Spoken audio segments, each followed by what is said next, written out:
पति पत्नी की भावनात्मक कहानी। एक गरीब लड़का वह उसकी पत्नी थी। लड़का एक सेठ के यहाँ नौकरी करता था। बहुत कम पैसे कमाता था, लेकिन बहुत ही खुश था। उसकी पत्नी बहुत सुंदर थी, जिससे वह बेइंतहा प्यार करता था। उसकी पत्नी के बाल बहुत ही लंबे व सुंदर थे। वास्तव में वह अपनी पत्नी के बालों को बहुत पसंद करता था।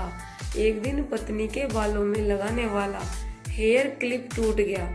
पति काम से घर आया। पत्नी ने कहा कि मेरे बालों का हेयर क्लिप टूट गया है, उसके बिना मैं अपने बालों को नहीं संभाल सकती। यह सुनकर पति बड़ा दुखी हुआ और बोला कि मैं तुम्हारी हर जरूरत को पूरा करना चाहता हूँ, लेकिन मेरे पास तुम्हारे हेयर क्लिप के लिए पैसे नहीं है। मेरी अपनी घड़ी 1 महीने से खराब है, मैं उसको ही सही नहीं करा पा रहा हूँ। पत्नी ने कहा ठीक है, मुझे कोई खास जरूरत नहीं है। अगले दिन पति काम पर जा रहा था, लेकिन उसके मन में वही बात चल रही थी कि मेरी पत्नी ने पहली बार मुझसे किसी चीज़ की कहा था, लेकिन मैं उसको भी पूरा नहीं कर पाया।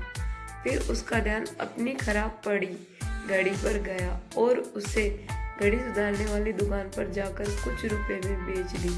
घड़ी खराब थी, इसलिए कुछ ज़्यादा रुपए की नहीं गई, लेकिन जितने रुपए का क्लिप आता उतने रुपए मिल गए थे। वह क्लिप की दुकान पर गया और जैसा उसकी पत्नी का क्लिप था वैसा ही लेकर आ गया।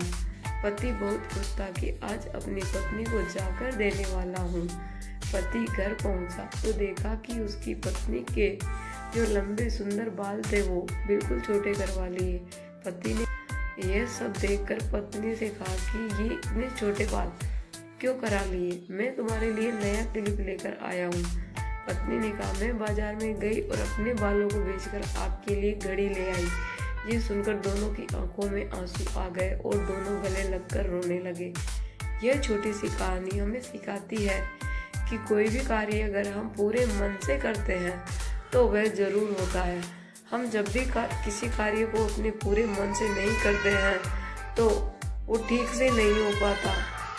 कैसी लगी मेरी कहानी? यदि अच्छी लगी हो तो वीडियो को लाइक और चैनल को सब्सक्राइब करें। Thank you.